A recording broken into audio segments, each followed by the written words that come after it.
श्री स्वामी समर्थ माघ महिन्यातील पंचमीच्या दिवशी वसंत पंचमीचा उत्सव साजरा केला जातो।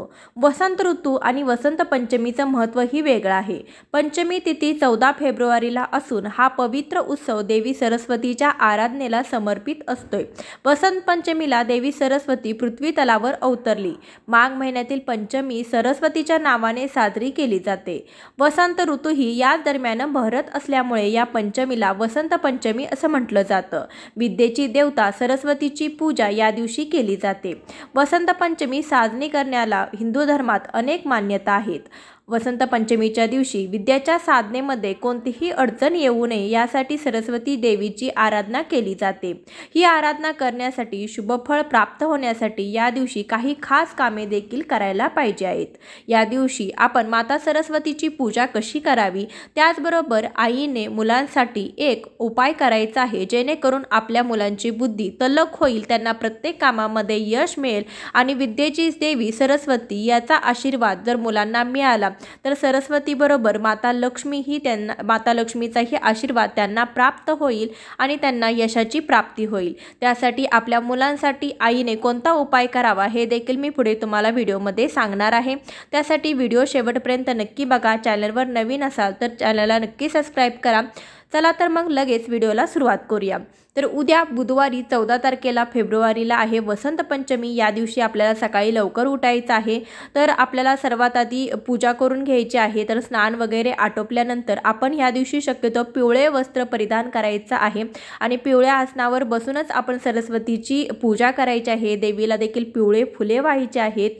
तर ज्या ठिकाणी आपण पूजा मांडणार आहोत तिथे आपण सरस्वतीची रांगोळी काढून घेणार आहोत। तर एक-एकची जी सरस्वती यंत्राची रांगोळी असते ती देखील तुम्ही काढू शकता किंवा तुम्हाला जमेल ती रांगोळी काढू शकता किंवा फक्त रांगोळीने ओम सरस्वते नमः हा मंत्र देखील तुम्ही लिहिला तरीही चालेल। यानंतर गणपती बाप्पांची स्थापना करून घ्यायची। त्यासाठी मी सुपारी म्हणून गणपती बाप्पांची स्थापना केलेली आहे। तुम्ही गणपतीच्या मूर्तीची देखील स्थापना करू शकता। पंचामृताने स्नान घालून घ्यायचं आहे। सरस्वतीच्या मूर्तीलाही मी पंचामृताने स्नान घालून घ्यायचं आहे। मूर्ती नसेल तर फोटो स्वच्छ पुसून घ्या किंवा मूर्ती असेल तर मूर्तीला पंचामृताने स्नान घाला किंवा तुम्ही सुपारीची देखील सरस्वती देवी म्हणून स्थापना करू शकता। थोड्याशा अक्षता घालून त्यावरती गणपती बाप्पांची स्थापना करून घेतलेली आहे। हळदी कुंकू पुष्प अक्षता वाहून घेतलेले आहेत। त्यानंतर माता सरस्वतीची ही अक्षतांच्या राशीवरती आपण मूर्ती ठेवून विराजमान करून त्याला देखील हळदी कुंकू वाहून घेतलेला आहे। हळद पाण्यामध्ये मिक्स करून थोडीशी ओली करून लावलेली आहे आणि त्याच्यावरती कुंकू लावून घेतलेला आहे। त्यानंतर कापसाचं वस्त्र आपल्याला या दिवशी देवी सरस्वतीला अर्पण करायचं आहे। लाल वस्त्र अर्पण करायचं आहे। तुमच्याजवळ चुंदरी असेल तर पिवळ्या रंगाची चुंदरी देखील तुम्हाला या दिवशी सरस्वती मातेला अर्पण करायचे आहे। या दिवशी आपल्याला पिवळी फुले देवीला अर्पण करायची आहेत। या पूजनामुळे स्मरणशक्ती ही चांगली होते। सरस्वतीच्या पूजेमध्ये आपल्याला केशर आणि पिवळ्या फुलांचा वापर करायचा आहे। ज्योतिषशास्त्रानुसार या वस्तूंचा उपयोग गुरुला प्रसन्न करण्यासाठी केला जातो आणि माता सरस्वती ही विद्येची देवता असते। यामुळे ज्ञान आणि धनवृद्धी होते। वसंत पंचमीच्या दिवशी आपल्याला पुस्तकांचं पूजन देखील करायचं आहे। म्हणजे आपल्या मुलांची जी काही पुस्तके असतील ती पुस्तक देखील आपण घ्यायची आहे। त्यावरती हळदीने टिळा लावायचा आहे। त्यानंतर त्यावरती थोडंसं पुष्प व्हायचं आहे। अशा पद्धतीने मुलांच्या पुस्तकांची देखील तुम्ही पूजा करून घ्यायची आहेत। घरामध्ये जी काही धार्मिक पुस्तके असतील म्हणजे आपल्या देवांची जी काही पुस्तके तुमच्या घरामध्ये असतील त्यांची देखील या दिवशी आपल्याला पूजा करून घ्यायची आहे। त्यानंतर आपल्याजवळ जी काही वाद्य असतील म्हणजे सरस्वती देवती ही कलेची देवता आहे, विद्येची देवता आहे। त्यासाठी तुमच्या घरामध्ये अगदी छोटी मोठी जी काही वाद्य असतील त्या वाद्यांची देखील आपल्याला या दिवशी पूजा करून घ्यायची आहे। काही नसेल तर तुम्ही घंटीची देखील या दिवशी पूजा करून घेऊ शकता। आजकाल मुलांचा अभ्यास हा फोनवरच होत असतो। त्यासाठी फोन, लॅपटॉप अशा काही तुमच्याकडे यंत्र असतील तर त्यांची देखील तुम्हाला आज पूजा करून घ्यायची आहे। वसंत पंचमी हा दिवस माता सरस्वतीला समर्पित असतो आणि जिथे बघा म्हणतात की जिथे माता सरस्वतीचा आशीर्वाद असतो तिथे आपोआपच महालक्ष्मी येते। म्हणजे ज्या मुलांवर विद्येचा आशीर्वाद असेल, जी मुले हुशार असतील ते अभ्यासात प्रगती करून नोकरी व्यवसायात प्रगती करतील, ज्यांच्या डोक्यावर विद्येचा आशीर्वाद आहे ते कोणत्याही व्यवसायात देखील यश मिळवू शकतात आणि व्यवसायात यश मिळवल्यानंतर नोकरी व्यवसायामध्ये यश मिळवल्यानंतर आपोआपच माता लक्ष्मी येते। तर बघा असं असतं। त्यासाठी विद्येच्या देवता आपल्यावर प्रसन्न असायला हवी। त्यासाठी सरस्वतीचं पूजन या दिवशी आपल्याला आवर्जून करायचं आहे। तुमच्याजवळ एखादी जपमाळ असेल तर जपमाळेचा देखील तुम्हाला या दिवशी पूजा करून घ्यायची आहे। जपमाळ असेल तर जपमाळ्याने आपल्याला या दिवशी ओम ह्रीं ऐं ह्रीं सरस्वते नमः या मंत्राचा 108 वेळा जप करायचा आहे। देवीला आपण सौभाग्यवान अर्पण करायचं आहे, पिवळी चुनरी अर्पण करायची आहे। या दिवशी आपल्याला विद्यारंभ करायचा असेल म्हणजे एखाद्या अभ्यासाची सुरुवात मुलांना करायची आहे तर ते नक्की करू शकतात। वसंत पंचमीच्या दिवशी सरस्वती देवीचं पूजन विद्यार्थ्यांनी देखील करावं। आई वडिलांनी देखील या दिवशी सरस्वती देवींचं पूजन करावं। या दिवशी देवीला बुंदीच्या लाडूंचा तुम्ही प्रसाद देऊ शकता किंवा पिवळी मिठाई अर्पण करू शकता किंवा या दिवशी तुम्ही गोडाचा भात देखील देवीला अर्पण करू शकता। याशिवाय या दिवशी जी बोरं असतात त्या बोरांचा म्हणजे फळांचा देखील नैवेद्य दाखवला जातो। तर अशा प्रकारे तुम्हाला या दिवशी सरस्वती मातेची पूजा करून घ्यायची आहे। प्रत्येक आईने उद्या वसंत पंचमीला हा उपाय करायचा आहे आपल्या मुलांसाठी। तर मुलांची अभ्यासामध्ये प्रगती व्हावी, त्यांना प्रत्येक कामामध्ये यश मिळावं, विद्येच्या देवतेचा सरस्वतीचा आशीर्वाद त्यांच्यावर लाभावा म्हणून सरस्वतीचा बीज मंत्र एम हा आपल्याला मुलांच्या जिभेवरती मदाने लिहायचा आहे।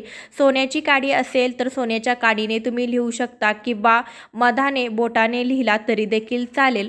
सोन्याची काडी म्हणजे आपल्याजवळ जे कानातलं असतं किंवा आपल्याकडे जी काही अंगठी असती तर हे सोनं आहे ते व्यवस्थित स्वच्छ धुवून त्याने देखील तुम्ही लिहू शकता किंवा मधामध्ये बोट बुडवून त्या बोटाने देखील तुम्ही हा उपाय हा एम हा अक्षर एक बीज मंत्र सरस्वतीचा मुलांच्या जिभेवरती लिहू शकता।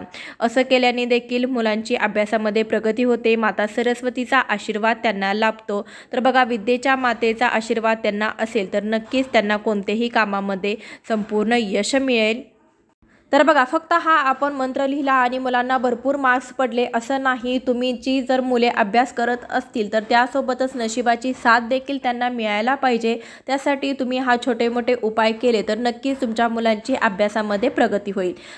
सरस्वती पूजन करण्यामागे एक कथा देखील आहे, ती अशी की सृष्टीचे रचयिता ब्रह्मांनी जेव्हा जीव आणि मनुष्याची रचना केली होती तेव्हा ब्रह्माने आपल्या संसाराकडे बघितले तेव्हा त्यांना सगळीकडे निर्जन्य असल्याचं जाणवत होतं। वातावरण अगदी शांत होतं, त्यात कुठलीही वाणी नव्हती। हे बघून ब्रह्मा उदास आणि असंतुष्ट झाले। तेव्हा ब्रह्माने प्रभू विष्णूंच्या आज्ञेने आपल्या कमंडळातून पाणी घेऊन पृथ्वीवर शिंपडले। धरतीवर पडलेल्या त्या पाण्यामुळे पृथ्वीवर कंपन झाले आणि अद्भुत शक्तीच्या रूपात चतुर्भुजी अर्थात 4 भुजा असलेली एक सुंदर स्त्री प्रकट झाली। त्या देवीच्या एका हातात वीणा, दुसरा हात वर मुद्रेत आणि इतर 2 हातात पुस्तक आणि माळ होती। ब्रह्माने त्या स्त्रीला वीणा वाजवण्याचा आग्रह केला तेव्हा वीणाच्या सुरांमुळे पृथ्वीवरील सर्व जीवजंतूंना वाणी प्राप्त झाली। त्या क्षणानंतर त्या देवीला सरस्वती असं म्हटलं जातं। त्या देवीने वाणीसह विद्या आणि बुद्धी दिली। वसंत पंचमी देवी सरस्वतीच्या जन्मोत्सवाच्या रूपात देखील साजरी केली जाते। सरस्वतीने संगीताची उत्पत्ती केल्यामुळे तिला संगीताची देवी म्हणून देखील पूजलं जातं। यामागे अजून एक कथा आहे, ती देखील मी तुम्हाला सांगेन की सर्वप्रथम श्रीकृष्ण आणि ब्रह्माने याच दिवशी देवी सरस्वतीची पूजा केली होती।